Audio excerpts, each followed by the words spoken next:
Gate supervisor, we need immediate assistance at gate 17 now. Melissa's panicked voice over the radio made every passenger in the boarding area look up from their phones. Something was happening on Atlantic Airways Flight 2156. Something that would destroy careers and make national headlines within the hour. The Washington family, Dr. Simone Washington, her husband Marcus, and their 2 young children hadn't moved from row 5 in 20 minutes. Not when flight attendant Melissa Crawford demanded they relocate to the economy section. Not when she claimed their business class seats were fraudulently obtained. Not when other passengers started recording the entire confrontation with their phones. Simone just sat there calmly, her 6-year-old daughter Zara curled up beside her, checking her phone with the patience of someone who'd been through this before. Waiting. "Ma'am, you're disrupting this entire boarding process," Melissa said, her voice trembling with authority and barely contained anger. "Airport security is on their way." Dr. Simone Washington looked up and smiled, not defiant, not angry, just knowing. The kind of smile that made Melissa's confidence waver for the first time in her 12-year career. "I'm counting on it," Simone said quietly. Her phone buzzed, a text from someone labeled Board Emergency Line. "Dr. Washington, the crisis management team is standing by." Atlantic Airways stock down 3% on social media buzz. "Authorize immediate response." The irony wasn't lost on her. She was about to authorize a response to her own discrimination. Chicago O'Hare International Airport hummed with its usual Tuesday evening energy.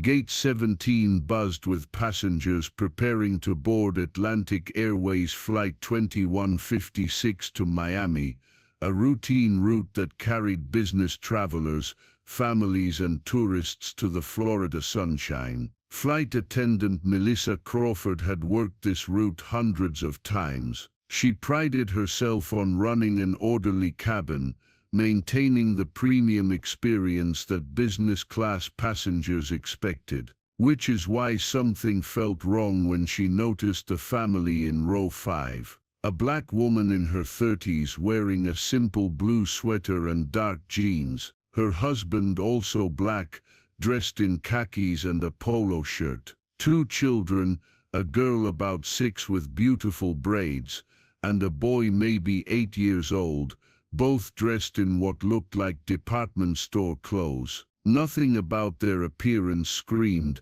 business class travelers to Melissa's experienced eye. Business class on Atlantic Airways wasn't cheap. These seats cost $2,800 each. For a family of 4, that was over $11,000. The kind of money that usually came with designer luggage, expensive jewelry, and the confident demeanor of frequent flyers. This family had basic carry-on bags. The children clutched stuffed animals from Target, and the parents looked ordinary.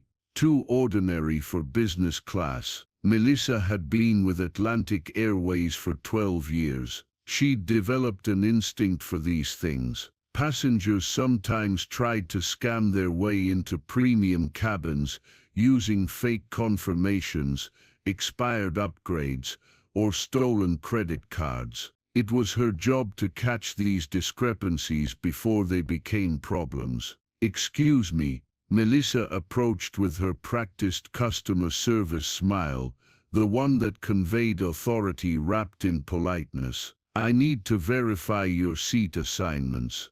"Dr." Simone Washington looked up from helping her daughter Zara organize her coloring books. Her expression was patient, almost expectant, as if she'd been through this routine before. "Of course. Here are our boarding passes and confirmation." Simone handed over 4 business class tickets. Row 5, seats A through D. The boarding passes looked legitimate.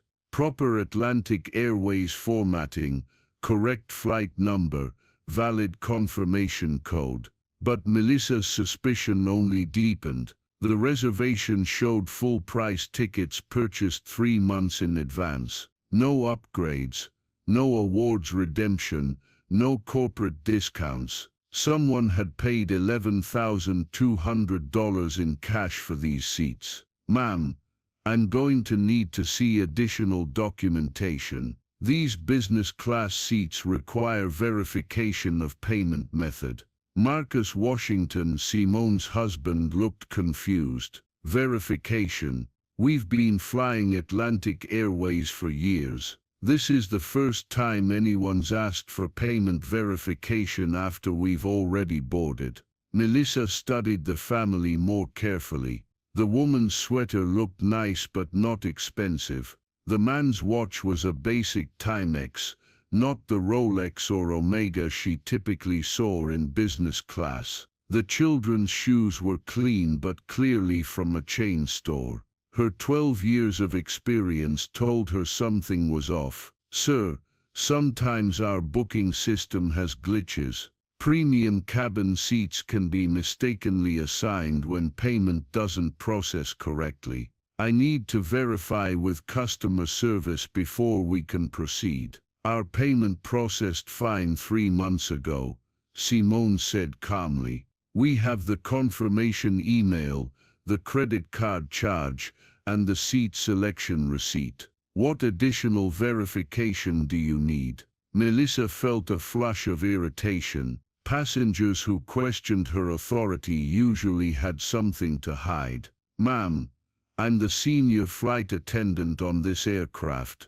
When I say verification is needed, verification is needed. I'm going to ask you to move to economy seats while we sort this out. The cabin fell silent. Other passengers began looking over. This wasn't the usual pre-flight routine. We're not moving, Simone said simply, her voice carrying a quiet authority that made Melissa pause. We paid for these seats. We have valid tickets. We're staying. Tension rippled through the business class cabin like electricity. Passengers who had been settling in for the flight now watched the confrontation with growing interest and discomfort. In seat 3B, technology consultant James Park discreetly activated his phone's camera. Something about this interaction felt wrong, and his instincts told him to document it. Ma'am, I understand your frustration, but I have the authority to reseat passengers when discrepancies arise, Melissa said, her voice rising slightly. These seats cost $2,800 each. That's $11,200 for your family. Our records need verification. Simone's expression didn't change, but something flickered in her eyes. Melissa, she read the flight attendant's name tag. Are you suggesting we can't afford these seats? I'm suggesting that mistakes happen, and I need to verify the legitimacy of your booking before we proceed. And what makes you think our booking isn't legitimate? The question hung in the air. Melissa realized she was walking into dangerous territory, but pride and 12 years of being right about suspicious passengers pushed her forward. Experience, intuition. These seats are typically occupied by business executives, doctors, lawyers, professionals who travel frequently. And what makes you think we're not professionals? Melissa gestured vaguely at the family. Look, I see hundreds of passengers every week. I know who belongs in business class and who doesn't. 6-year-old Zara looked up at her mother with worried eyes. Mommy, why is the lady being mean to us? The innocent question cut through the cabin noise like a knife. Other passengers couldn't pretend not to notice anymore. James Park's phone captured everything, his live stream viewer count beginning to climb. She's not being mean, sweetheart, Simone said gently, stroking her daughter's hair. She's just making assumptions. Sometimes adults make mistakes when they judge people by how they look instead of who they are. Melissa felt heat rising in her cheeks. This passenger was making her look bad in front of everyone. "Ma'am, I'm not making assumptions. I'm following company policy for premium cabin verification." "What policy is that exactly?" Simone asked. "Could you please cite the specific Atlantic Airways policy that requires payment verification after passengers have already boarded with valid tickets?" Melissa faltered. There was no such policy. She was operating on instinct and experience, not actual company procedures. "Look, I don't have time to argue policy with you. Move to economy or I'll call security." 8-year-old Xavier, Simone's son, looked up from his tablet. "Mom, can we just sit in the back? I don't want the police to come." The boy's fear was palpable. Here was a child worried about police involvement because his family wanted to sit in seats they'd paid for. Simone's jaw tightened almost imperceptibly. "Xavier, we're not doing anything wrong. Sometimes we have to stand up for what's right, even when it's uncomfortable." She looked directly at Melissa. "We're not moving. Call whoever you need to call." Melissa's radio crackled as she stepped toward the galley. "Gate Supervisor Chen, we have a situation on Flight 2156. Need immediate assistance." David Chen had been with Atlantic Airways for 8 years, working his way up from baggage handler to gate supervisor. He'd dealt with dozens of passenger disputes, and they usually resolved quickly once passengers realized the airline wasn't backing down. "What's the situation, Melissa?" "Family in business class, black family. Tickets look suspicious, and they're refusing to move to appropriate seating." David felt a small warning bell in his mind, but he trusted Melissa. She'd been flying longer than he'd been with the company, and she was usually right about these things. "I'll be right there." As David approached row 5, he sized up the situation. The family looked normal, not disruptive, not aggressive, just sitting quietly with their children. The father was reading something on his phone. The mother was helping her daughter with a coloring book. "Good evening, folks. I'm David Chen, gate supervisor. I understand there's some confusion about your seat assignments." Simone looked up with the patience of someone who'd been through bureaucratic nonsense before. "No confusion on our end, Mr. Chen. We have valid tickets for these seats. Your flight attendant seems to think we don't belong here." David examined the boarding passes Simone handed him. Everything looked legitimate. Confirmation codes matched, seat assignments were correct, passengers' names aligned with the reservation. "Ma'am, these tickets appear to be in order."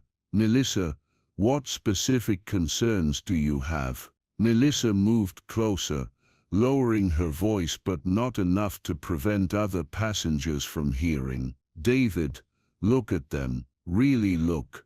Do they seem like business class passengers to you? $11,000 for tickets. Come on." The words carried further than Melissa intended. James Park's live stream had reached 12,000 viewers, and comments were exploding across the screen. "Did she just say what I think she said? This is straight-up discrimination. Someone needs to sue Atlantic Airways. Why is this still happening in 2024? David felt sweat forming on his forehead. He could hear other passengers murmuring, and he noticed several phones pointed in their direction. "Melissa, we can't reseat passengers based on appearances. If their tickets are valid." "David, I've been doing this for 12 years. I know when something's off. They probably bought these tickets with a stolen credit card or used some kind of scam booking site. Simone's expression shifted slightly, not anger, but something colder, the look of someone who'd just heard enough. Mr. Chen, I'd like you to repeat what Miss Crawford just said. I want to make sure I understood her accusation correctly. David realized he was standing in a minefield. Multiple passengers were recording. The family had done nothing wrong that he could see, and Melissa's reasoning was starting to sound dangerously close to profiling. Ma'am, I think there's been a misunderstanding. No misunderstanding, Simone interrupted, her voice carrying a quiet authority that made David pause. Miss Crawford believes we used stolen credit cards or fraudulent booking sites because we don't look like we can afford business class. I'd like to hear her explain what business class passengers are supposed to look like. The challenge hung in the air. David looked around the cabin and realized with growing horror that every other business class passenger was white. Melissa, feeling cornered, doubled down. Look, I'm not trying to be difficult, but I see hundreds of passengers every week. I know who can afford these upgrades and who's trying to game the system. It's not about race, it's about experience and common sense. And your experience tells you that black families can't afford business class. That's not what I said. Then what are you saying exactly? David knew this conversation was spiraling beyond his control. The family was obviously well-spoken and educated. Their tickets were legitimate, and they'd done nothing to warrant this treatment. But Melissa was his employee, and backing down now would undermine her authority on future flights. Ma'am, we're just trying to verify everything is in order. If you could provide additional identification for what? We've shown you our tickets, our boarding passes, and our confirmation. What additional identification do white passengers provide to sit in business class? The question was a verbal trap, and David walked right into it. Ma'am, we ask all passengers for additional verification when concerns arise. Show me the last time you asked a white family for payment verification after they'd already boarded with valid tickets. David couldn't answer, because there was no such example. Simone pulled out her phone, scrolling to a specific contact. Mr. Chen, Miss Crawford, before we continue, I want you to understand something. This conversation is being recorded by multiple passengers. Your responses are being live-streamed to thousands of people. Local news stations are already reaching out to witnesses. James Park's view account had indeed reached 50.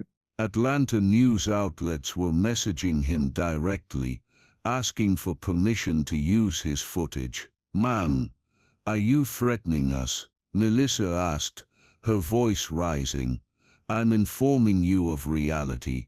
You've just accused a black family of credit card fraud and booking site scams because we don't look like we belong in business class. That's not just discrimination, it's defamation. David felt his career prospects crumbling in real time, but he was too deep into this to back down now. Ma'am, we're just following standard procedures.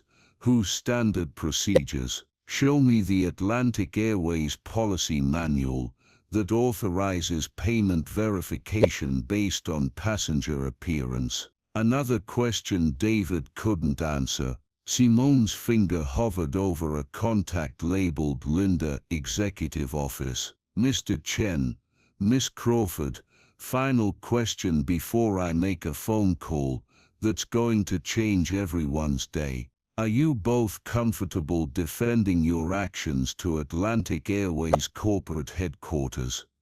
Something in Simone's tone, confident, unafraid, almost amused, made David's stomach drop. "Ma'am, who exactly are you planning to call?" Simone smiled that knowing smile again. "My assistant. She's been waiting to hear how Atlantic Airways customer service training is working out." She pressed dial. The phone rang once. "Dr. Washington, how's the service evaluation going?" The voice was professional, crisp, and came through the phone speaker clearly enough for everyone in business class to hear. David Chen felt his world start to tilt. Melissa Crawford realized she'd just made the biggest mistake of her career. And Dr. Simone Washington, CEO of Skybridge Airlines, Atlantic Airways' biggest competitor, settled back into her business class seat to watch her competitors destroy themselves in real time. The phone call continued, and Linda Chen's voice, no relation to gate supervisor David Chen, carried clearly through the business class cabin. "Dr. Washington, I have the quarterly discrimination reports ready for your review. Should I expect an update after your Atlantic Airways experience?" David Chen felt like he was falling through the aircraft floor. "Dr. Washington, executive assistant, quarterly discrimination reports." Melissa Crawford's face had gone completely pale. She was staring at Simone with the expression of someone watching their career explode in real time. "Linda, I think we'll have quite a comprehensive case study after today. Make sure legal is standing by." "Already done, Dr. Washington.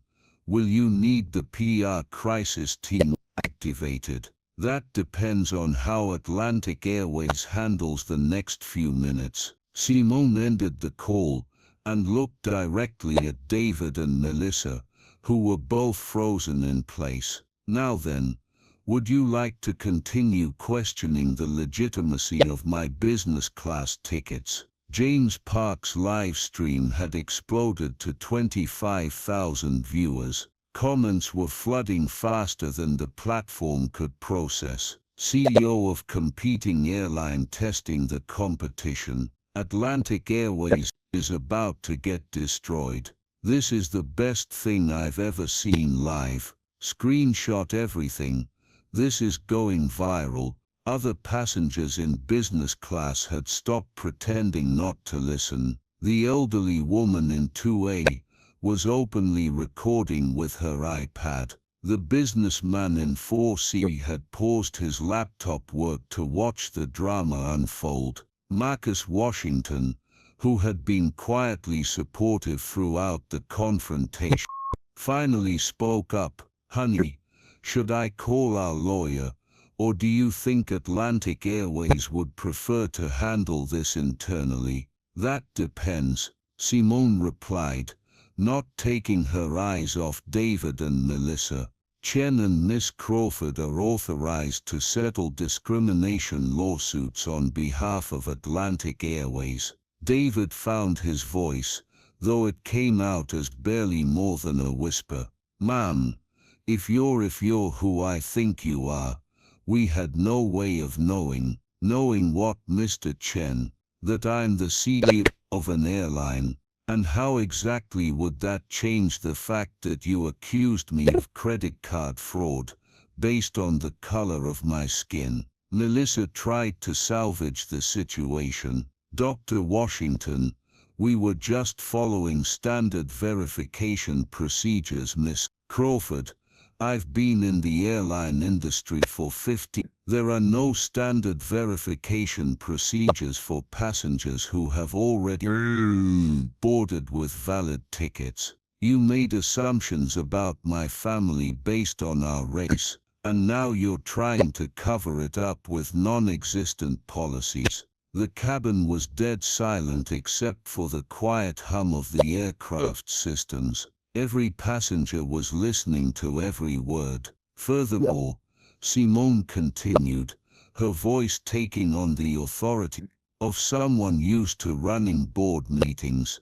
This entire interaction has been documented by multiple passengers and is currently being viewed by over 25,000 people on social media. Atlantic Airways stock is already dropping based on the hashtag #AtlanticDiscrimination. David's radio crackled. A different voice, older and more authoritative than any he'd heard before. Gate Supervisor Chen, this is Regional Director Matt. We're monitoring social media. Report to my office immediately after this flight departs. Regional Director. David had never spoken to anyone that high in the company hierarchy. Copy that, David replied, his voice cracking. Simone heard the radio exchange and smiled grimly. Ah, corporate is paying attention now. Mr. Chen, when you report to Regional Director Marti, you might want to have a good explanation for why you supported discriminating against the CEO of your biggest competitor. Dr. Washington, please. We didn't know. You didn't know I was a CEO. And that makes discriminate against my family acceptable. Would it have been okay to treat us this way if I was a teacher, a nurse, a store manager? The question hit like a sledgehammer. David realized the fundamental problem wasn't that they discriminate against someone important. It was that they discriminate no. It wouldn't have been okay regardless of your profession. Then why did you do it? David couldn't answer. The truth, that they'd profiled a black family and assumed they couldn't afford business class, was too damaging to admit. Melissa made one last desperate attempt to control the narrative. Dr. Washington, perhaps we could resolve this quietly. Move your family to first class. As an upgrade, comp your tickets, and we can all move forward. Simone's laugh was sharp and humorless. Miss Crawford, you think you can discriminate against my family, accuse us of fraud, humiliate us in front of a cabin full of passengers, and then solve it with an upgrade. Ma'am, we're trying to making this right would have been treating us with respect from the beginning. What you're offering now is a bribe to keep quiet about your discrimination. James Park's live stream chat exploded with outrage, trying to buy her silence. This keeps getting worse. Atlantic Airways is finished. Sue them for everything. Simone's phone buzzed with another call. She glanced at the screen. Excuse me, this is my corporate communications director. I should take this. She answered on speakerphone. Dr. Washington, it's Rebecca. We're tracking the social media explosion. #Atlantic discriminations is trending nationally. CNN, Fox News and MSNBC are all requesting immediate interviews. How do you want to proceed? National news attention. David felt what little remained of his career evaporating. Rebecca, let's give Atlantic Airways a chance to do the right thing before we make any, but have the full discrimination lawsuit ready to file if needed. Already prepared. Dr. Washington. Legal estimates potential damages at $50 million minimum, plus punitive damages for willful discrimination. $50 million. David's legs nearly gave out. Ma'am, he managed to say, what would you consider doing the right thing? Simone looked at him with the expression of someone who'd been through this exact scenario too many times before. Mr. Chen, that's not a conversation you're qualified to have. I'll be speaking directly with Atlantic Airways CEO on board of directors. She pulled out her tablet and began typing rapidly. I'm documenting everything that happened here today, every word, every assumption, every moment of discrimination. This will become either a case study in how airlines can discriminate with impunity, or a landmark example of corporate accountability. The aircraft's intercom crackled to life. Ladies and gentlemen, this is your captain speaking. We're currently delayed due to a passenger service issue. We'll provide updates as they become available. Simone looked up from her tablet. Captain Peterson is a good man. I'm sorry he's having to deal with his crew's mistakes. David stared at her. You know the captain, Mr. Chen. I know everyone in this industry. Captain Peterson flew for Skybridge before joining Atlantic Airways 5. Excellent pilot. Impeccable record. The implications sunk in. Simone Washington wasn't just any she was someone with deep connections throughout the aviation industry. Her discrimination wasn't just an attack on a random passenger. It was an attack on one the most influential people. Melissa finally found her voice again. Dr. Washington, I made a mistake. I let my assumptions cloud my judgment. I'm sorry, Miss Crawford. Apologies are a good start, but discrimination isn't just a mistake, it's a choice. You chose to profile my family. You chose to accuse us of fraud. You chose to try to humiliate. It's in front of other passengers. I know and I regret it deeply.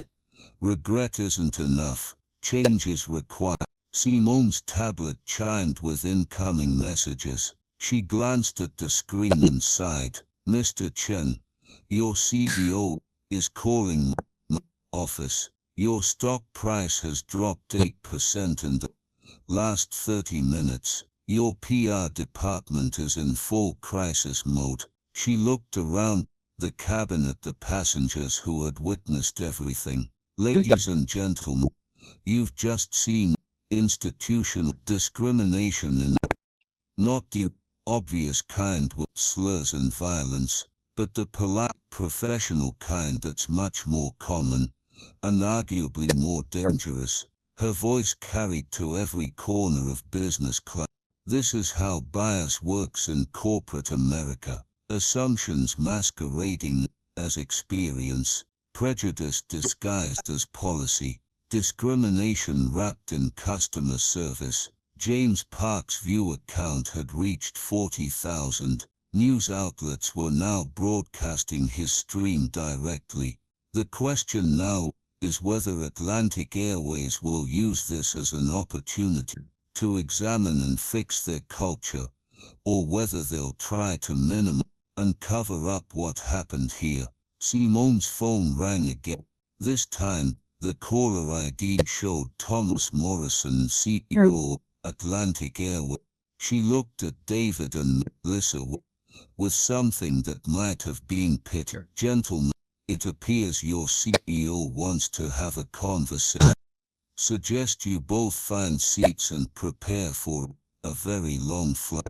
The phone continued ringing as Simone considered whether to answer and give Atlantic Airways a chance at redemption, or let them face the full consequences of their employees' discrimination. Outside, storm clouds gathered over Chicago O'Hare, matching the storm that was about to break over Atlantic Air. The choice of how to handle the next few minutes would determine whether this became a story of accountability and change, or corporate destruction and legal warfare. Simone Washington, CEO of Skybridge Airline, held her competitor's fate in her hands. The question was, did they deserve mercy or justice? Simone's phone continued ringing as 40,000 viewers watched her decide Atlantic Airways' fate. The caller ID still showed Thomas Morrison, CEO, Atlantic Airways in bold letters. She looked at David and Melissa, both frozen like deer in headlights, then at her children, who had been subjected to discrimination simply for existing while black in business class. I think it's time Atlantic Airways learned who they've been discriminating against, Simone said, accepting the call on speakerphone. Dr. Washington, this is Tom Morrison, CEO of Atlantic Airways. I understand there's been an incident on Flight 2156. Every passenger strained to hear the conversation between two airline CEOs. Hello, Tom. Yes, your employees have provided quite an educational experience for my family today. David Chen's face went ashen. Melissa Crawford looked like she might faint. Dr. Washington, I want to personally apologize for any inconvenience. I'm watching the social media situation develop, and I assure you we'll investigate thoroughly. Inconvenience? Simone's voice carried a dangerous edge. Tom, your flight attendant accused my family of credit card fraud. Your gate supervisor supported her discrimination. They attempted to forcibly remove us from seats we legally purchased. In front of my 6-year-old daughter, the weight of her words settled over the cabin like a heavy blanket. Dr. Washington, I had no idea the severity of the situation. We'll take immediate corrective action. What kind of corrective action? Because right now James Park's live stream has 45,000 viewers. Atlantic discrimination is trending nationally, and your stock price has dropped 12%. Thomas Morrison's voice became strained. We're prepared to offer full compensation, first-class upgrades for your family's future travel, and a formal apology. Simone laughed, but there was no humor in it. Tom, you're offering me upgrades on my competitor's airline. Do you understand how absurd that sounds? Dr. Washington, what would you consider appropriate resolution? Complete transformation of your corporate culture. Mandatory bias training for all employees. Third-party auditing of passenger treatment. Zero-tolerance policies with immediate termination for discrimination. That's a significant undertaking. Less significant than a $100 million discrimination lawsuit and congressional hearings on airline bias. The threat hung in the air. Congressional hearings meant federal oversight, regulatory changes, and industry-wide scrutiny. Melissa Crawford found her voice, though it shook with fear and remorse. Dr. Washington, Mr. Morrison, I want to take full responsibility for my actions. I made terrible assumptions about Dr. Washington's family based on their appearance. I was wrong, and I'm deeply sorry. Miss Crawford, Tom Morrison's voice came through the phone. You're suspended immediately. Report to HR when you land. Actually, Tom, Simone interrupted. I have a different suggestion. Everyone waited. Miss Crawford clearly has unconscious bias issues. Rather than simply firing her, why not make her the face of Atlantic Airways transformation? Have her tell her story at every employee training session. Show other employees how good people can do terrible things when they don't examine their assumptions. Melissa looked surprised. She'd expected to be fired and blacklisted from the industry. Dr. Washington, you're offering me a chance to make amends. I'm offering you a chance to ensure this never happens to another family. But it won't be easy. You'll relive this humiliation hundreds of times. You'll face angry employees who blame you for mandatory training. Some people will never forgive you. If it prevents other families from experiencing what yours did today, I'll do it. David Chen stepped forward. Dr. Washington, I'd like to volunteer for the same program. I supported Miss Crawford's discrimination. I need to learn and help others learn too. Tom Morrison's voice came through the phone again. Dr. Washington, would you consider consulting with us on developing this training program? We'll pay your standard consulting rates and implement any recommendations you make. Tom, my standard consulting rate is $50,000 per day. A pause. Accepted. James Park's livestream exploded with comments. She's making them pay her to fix their racism. This is the best plot twist ever. CEO-level problem solving. Atlantic Airways about to become the most progressive airline. Simone's tablet chimed with a new message from her communications director. Rebecca here. CNN wants you live in 30 minutes. Fox News offering prime time. MSNBC requesting exclusive. How do you want to handle media? Simone looked around the cabin, at the employees who had discriminated against her family, at the passengers who had witnessed everything, at her children who had learned a powerful lesson about standing up for what's right. Rebecca, tell all the networks I'll give them a joint statement. But first I want to finish what we started here. She ended the call and addressed the cabin. Ladies and gentlemen, what you've witnessed today will become the foundation for the most comprehensive anti-discrimination program in aviation history. Atlantic Airways will implement mandatory bias training, body cameras for all customer-facing employees, and third-party auditing of passenger interactions. Tom Morrison's voice came through the phone speaker. Dr. Washington, we commit to implementing everything you just described within 90 days. Tom, you'll implement it within 30 days, or I'll recommend that the Department of Transportation launch a formal discrimination investigation. 30 days. Agreed.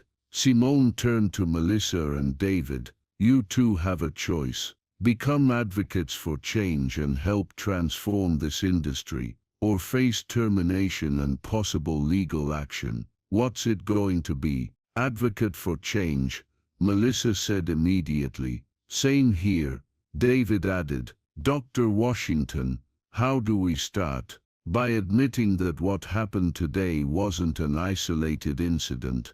By acknowledging that unconscious bias affects everyone. By committing to do better. 6-year-old Zara looked up at her mother. Mommy, are we going to help make the airplane company better? Yes, sweetheart. Sometimes when people make mistakes, we help them learn to do better. As Flight 2156 finally prepared for departure, Simone made one final announcement to the cabin. In 6 months, Atlantic Airways will be the safest airline in America for passengers of all backgrounds. Not because they're perfect, but because they're committed to learning from their mistakes. She looked directly at Melissa and David, and Miss Crawford and Mr. Chen will be leading that transformation, sharing their story with every Atlantic Airways employee. Tom Morrison's voice came through the phone one last time. Dr. Washington, thank you for giving us the opportunity to do better. Tom, don't thank me. Thank the 50,000 people who watched this unfold and demanded accountability. Thank the passengers who recorded everything. Thank my children who had to experience discrimination, but will now help prevent it for others. As the plane taxied toward takeoff, James Park ended his live stream with a final message to viewers. What we witnessed today shows that change is possible when people refuse to accept discrimination. Dr. Washington could have destroyed Atlantic Airways but instead chose transformation. Sometimes the most powerful response to injustice is creating justice. The flight took off 47 minutes late, but it carried with it the seeds of industry-wide change. 6 months later, the Washington Protocol became mandatory training at every major airline in America. Melissa Crawford and David Chen became leading advocates for bias recognition, traveling to airports nationwide sharing their story. Atlantic Airways saw a 15% increase in bookings from minority passengers. Their stock price recovered and reached all-time highs, and they were recognized by the NAACP for outstanding progress in civil rights. Dr. Simone Washington received the Aviation Industry Leadership Award for transforming crisis into opportunity and discrimination into education. Most importantly, no family ever again experienced what the Washingtons endured on Flight 2156. Sometimes justice arrives at 30,000 feet. Sometimes the most powerful response to discrimination is transformation, and sometimes the person you discriminate against turns out to be exactly the person who can change everything. The revolution wasn't just live-streamed, it was institutionalized.